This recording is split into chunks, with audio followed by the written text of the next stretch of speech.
Imagine a place so vast that it could swallow Texas, California, and Montana whole, and still have elbow room to spare. A place so rich that oil gushes from beneath its soil, where mountains pierce the clouds, and where forests sprawl endlessly toward the horizon. A place that not only welcomes residents but actually pays them to live there, cutting a check every year from its vast natural riches. This isn't some distant, far-off country. It's Alaska. And yet, despite all of its size, treasure, and allure, Alaska remains one of the most sparsely populated places on Earth. Why?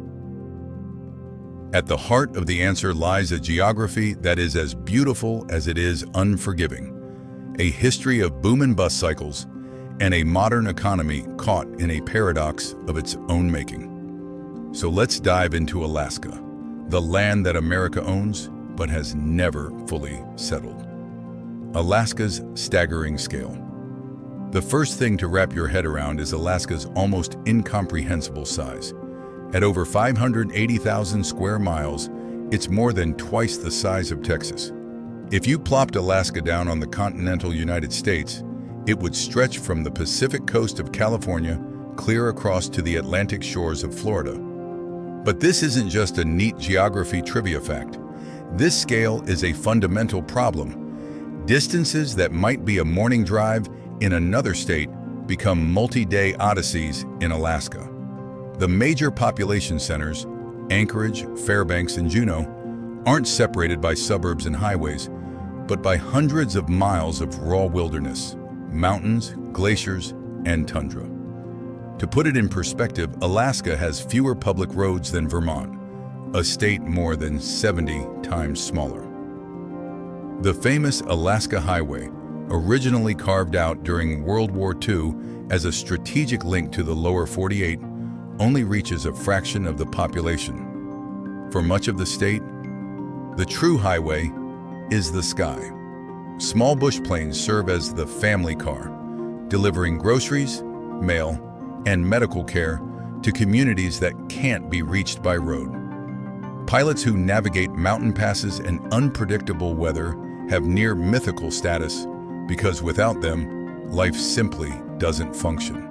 And when planes can't land, barges and ferries take over, crawling along the rugged coastlines and inland rivers.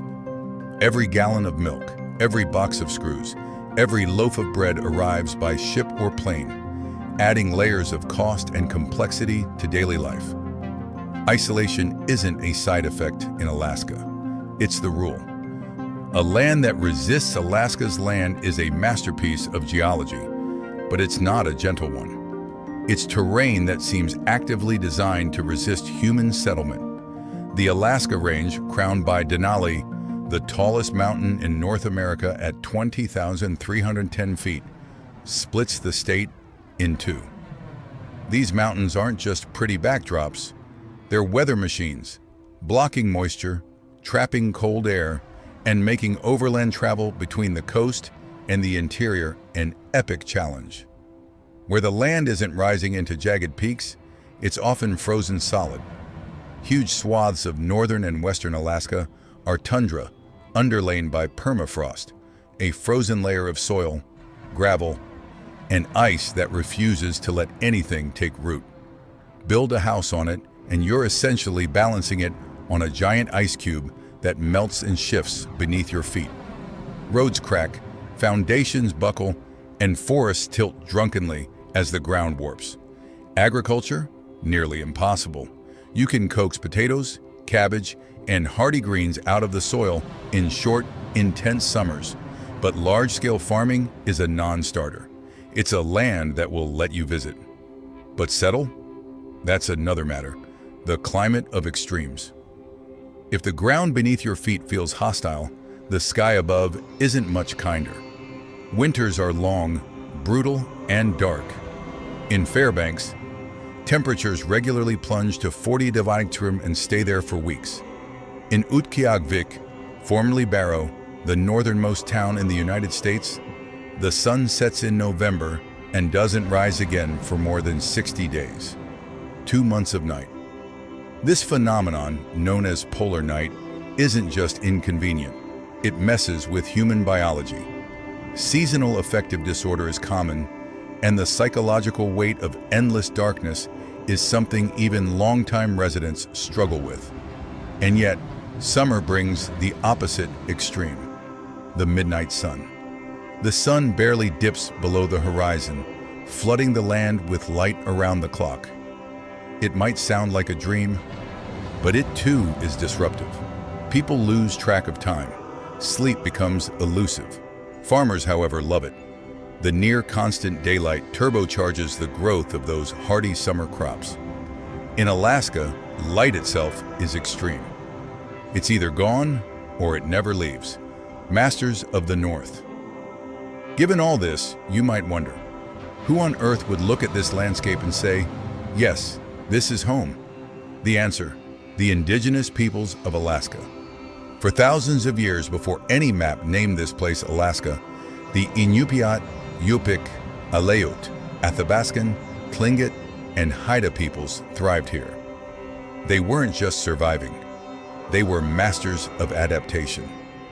They invented skin-covered boats called umiak that could carry entire families across icy seas, toggle-head harpoons that made whale hunting more efficient, and even snow goggles carved from bone to prevent blindness from the blinding spring glare.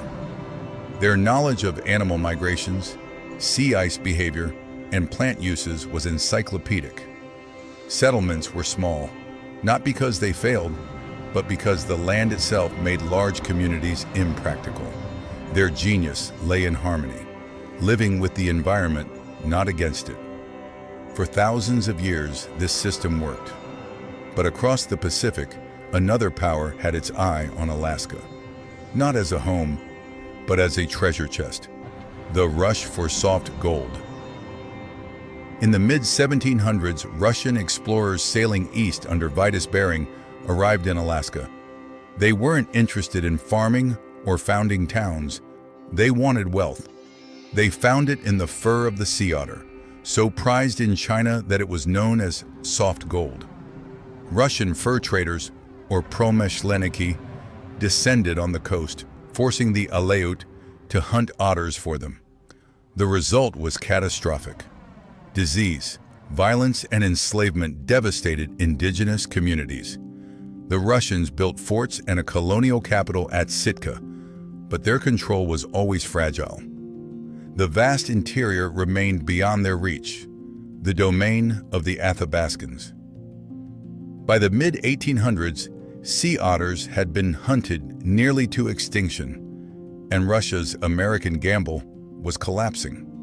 Maintaining Alaska was expensive, and their empire already stretched thin. They needed an exit, Seward's Folly. That exit came in 1867 when the United States purchased Alaska for $7.2 million, or about 2 cents an acre. Americans ridiculed the deal. Newspapers dubbed it Seward's Folly after Secretary of State William H. Seward, calling Alaska a frozen wasteland fit only for polar bears. And for a while, it seemed the critics were right. The U.S. government neglected Alaska, leaving it to the Army and Treasury. It was remote, lawless, and ignored. But all of that changed in 1896 when gold was discovered in the Klondike region of nearby Canada. Suddenly, Alaska wasn't a folly. It was the gateway to riches. Gold fever.